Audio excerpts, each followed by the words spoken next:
soon.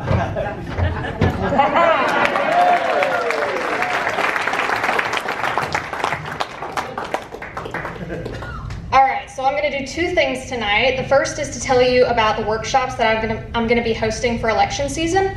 The Yes We Can movement, which is a name that Holly McCormick and I came up with, so I'm a little sad that she's not here. It's aimed at bringing hope back to North Georgia.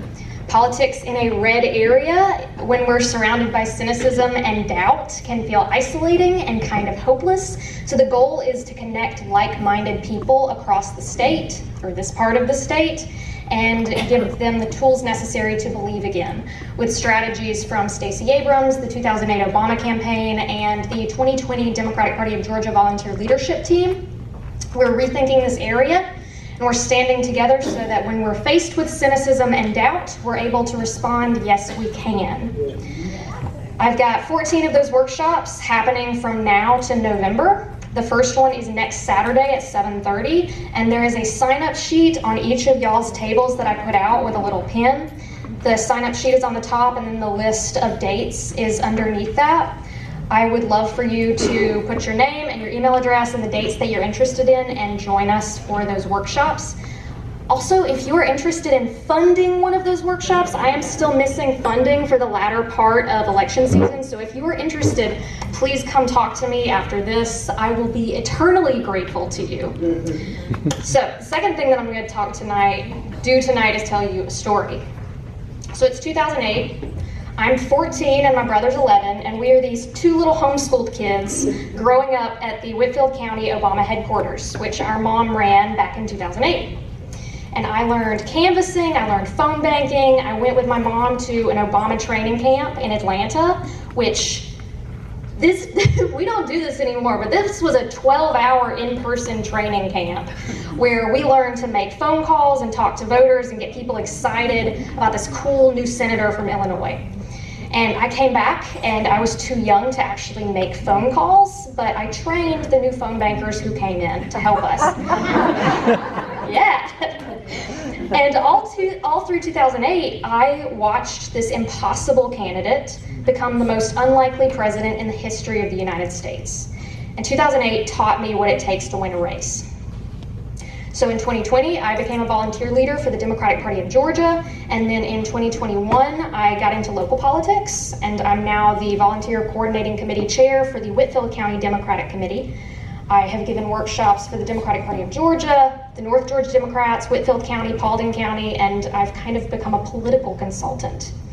And I've spent the past year and a half looking at this area, looking at North Georgia, and trying to figure out a strategy that works up here.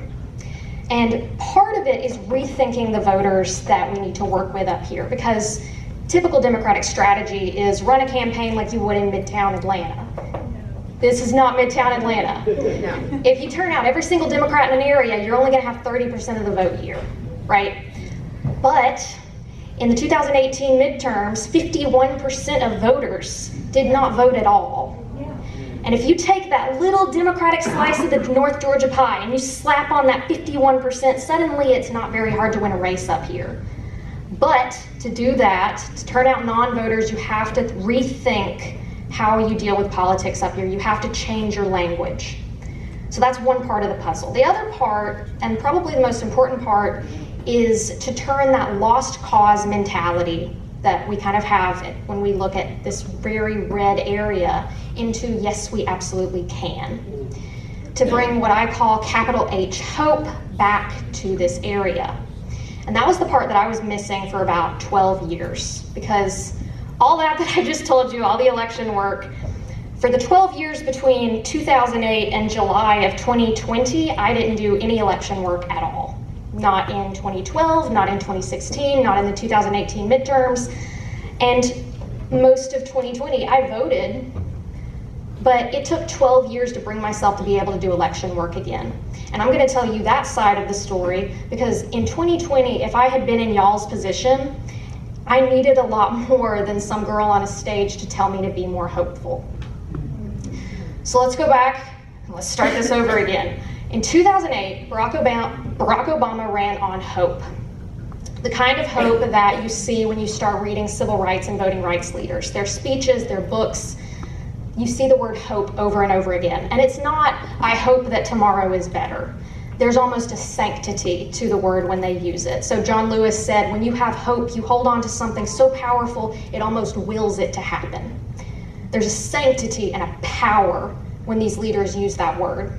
And a lot of us were really hopeful in 2008. We were all united against the Bush administration and 2 wars and a recession, and this young, cool, inspiring presidential candidate comes up, and we believe in a brighter future, and we elect Barack Obama, and we have a brighter future. And people who had never voted, never done election work, never even paid attention to politics worked on that campaign. There was so much hope in 2008, and it did really powerful things. Obama was reelected in 2012, and in 2016, it felt like we'd win again because we thought America had changed, right? And the day after the 2016 election, do y'all remember how shocked that silence was? Yeah. I had come home from college to watch the election returns with my parents on election night in 2016. And at a certain point, the New York Times election prediction map was making me a little bit nervous. So I just went to bed and I said, it'll be fine in the morning. And I woke up, I got out of bed, sat on the floor of my room before I turned the lights on or anything, and I opened up my laptop and I checked the news. And I sat there in the dark with my mouth open for 20 minutes until my alarm went off and I realized I had to go to college that day. And America had become this place defined not by Obama, but by this really terrible, hateful, xenophobic, bigoted person. And it is really hard when you feel hopeless to have the courage to do this work. When you're in a red state that at that point had not flipped in my lifetime, when you're in a red county, in a red district, in a red state, in the middle of the South, it is really hard to do election work. And then you add a pandemic on top of it. And every time I had the opportunity to do election work, I chickened out. I ignored the phone calls, I ignored the text messages and the invites to Phone Bank and to Canvas, and I voted, but that wasn't enough. And I knew it wasn't enough because I grew up on the 2008 campaign. But I was too afraid to step up. And the morning after the 2016 election, the shock for me came from that feeling of what if I had done more? But I couldn't make myself do more. When the whole deck is stacked against you and you get in the race and then you lose, it's a whole lot worse than if you just stayed on the sidelines. And that's where I was until July of 2020. And then John Lewis died. And John Lewis to me had been this legend, this larger-than-life superhero of American politics. You know, he marched with Martin Luther King Jr., he spoke at the March on Washington when he was a lot younger than I am right now, had his skull cracked open for the right to vote, and he got back up, bloody bandages around his head, and he kept marching. John Lewis was built different. And so I was watching the funeral of this person that I saw as this inhuman superhero. And Obama gets up and he gives his eulogy, and I was just confused because Obama is talking about this really ordinary, kind of short person. And you know, the short thing resonated because I'm 4'8". And Obama said John Lewis never believed he was doing anything more than what any of us was capable of doing.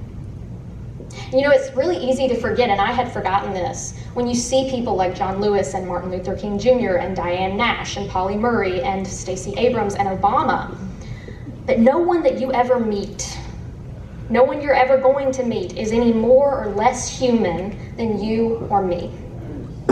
This is not the movies. We don't have inhuman superheroes. And Obama said, what a radical idea.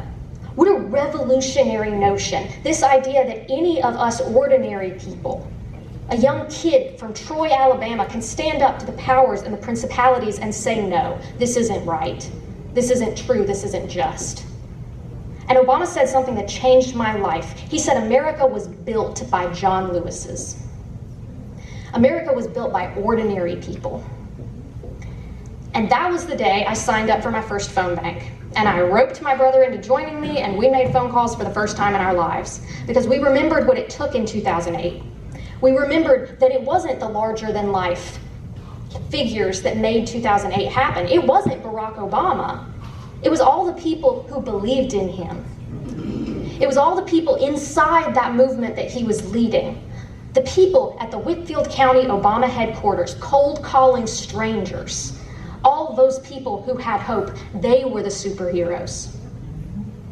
And when John Lewis marched, that famous picture of him marching across the Edmund Pettus Bridge in that pale coat and the book bag with all those people behind him, it was all those people behind him, all those people who marched from Selma to Montgomery whose names we don't remember that changed history. Because without them, John Lewis would just be a man on a bridge. And without the movement, Barack Obama would just be a senator. It's the movement of ordinary people like you and me, those are the people that built America.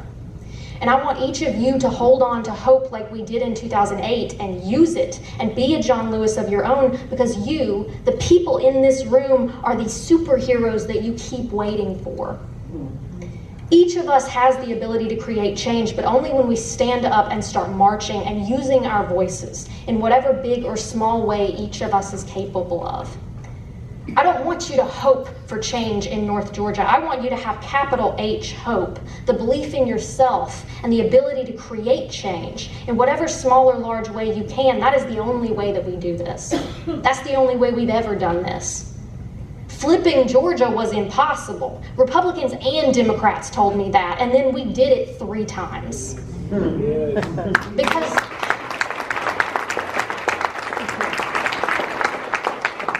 we flipped Georgia 3 times because we stopped waiting for someone to come do it for us. If you wait, like I kept waiting, you're going to be waiting forever. So before I leave you, hopefully to sign up for one of those workshops I'll be hosting starting next Saturday, I want you to look at your hands. Like, actually look at your hands. Yeah. I want you to see in those hands the hope that Barack Obama keeps telling us to hold on to. The tenacity and perseverance to follow our goals and the belief in our own abilities, that kind of hope. Now look at your feet. And in them, remember Abraham Joshua Heschel, a rabbi who marched alongside Dr. King and said when he marched, he felt like his legs were praying. Hear your voice and recognize in it John Lewis and the will to make change come. These are the things that make each of you a John Lewis, and all I ask is that you stop waiting and use them. Because the only way this happens is if you and you and you use those hands and those feet and those voices to stand up and to speak out and to march forward and to get in the most necessary of trouble. If we can do that, we can absolutely do what we have been told is impossible and show this country what we're made of here in North Georgia. It is our turn to get in good trouble.